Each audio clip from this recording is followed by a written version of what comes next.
काय येऊने तयापासी रिद्धी सिद्धी ज्याच्या दासी विठाला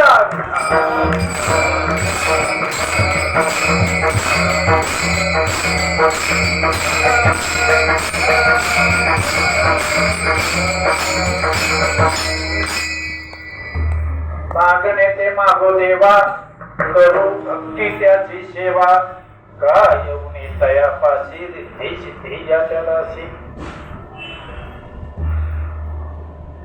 सेवेला सुरुवात करण्यापूर्वी अल्पसा परिहार. कालच बाबांनी सांगितलं अखंड हरिनाम सप्ताह या मंदिरामध्ये काही ठिकाणी एक होता कार्यकर्त्याने मालकांची धावपळ होते, पण आपल्याकडे 2 सप्ते होतात आणि त्याचबरोबर प्रत्येक एकादशीला इथं काय असतं असते काय, प्रत्येक एकादशीला इथं कीर्तनाची सेवा असते. आणि एवढं सगळं या मंदिराच्या पूर्वीपासून या मंदिराचं कालच बाबांनी सांगितलं की माझ्या वडिलांची निराशी, एक काळे बाबांचे वडील, कांगडे बाबांचे वडील, यांच्यापासून आलेली परंपरा आणि ती आजपर्यंत यांची पुढची पिढी यात कार्यरत इथपर्यंत आलेली. आणि मग या माघशुद्ध दशमी हा जो आपला उत्सव असतो, या उत्सवामध्ये मालकाने आज्ञा दिली की तुम्ही मागा.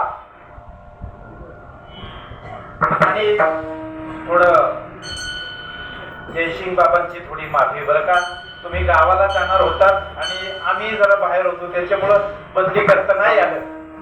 आणि चैतन्य बाबांची पण माफी का माहितीये, ते फक्त आम्हालाच माहितीये. त्याने ग्रुपवर सांगितलेलं कीर्तन करायचे 36 गुण जमावे. आता ते काही गुणात नाही पोहोचू शकत तिथं, पण काठावर पास होण्याचा तरी नक्की प्रयत्न करू. तेवढं प्रयत्न नाही व्हायचे. आणि मला वाटतं मीच काय महाराष्ट्रातले जवळजवळ 70-75% कीर्तनकार नापास होते. एवढी अवघड परीक्षा आहे की तुम्ही कोणी वाचली असाल तर, नसेल वाचली तर काही हरकत नाही. हा म्हणून आजची सेवा मत पामर आहे काही थोडं पायीची वाहन पायीवरी या युक्तीप्रमाणे बाबांची आज्ञा.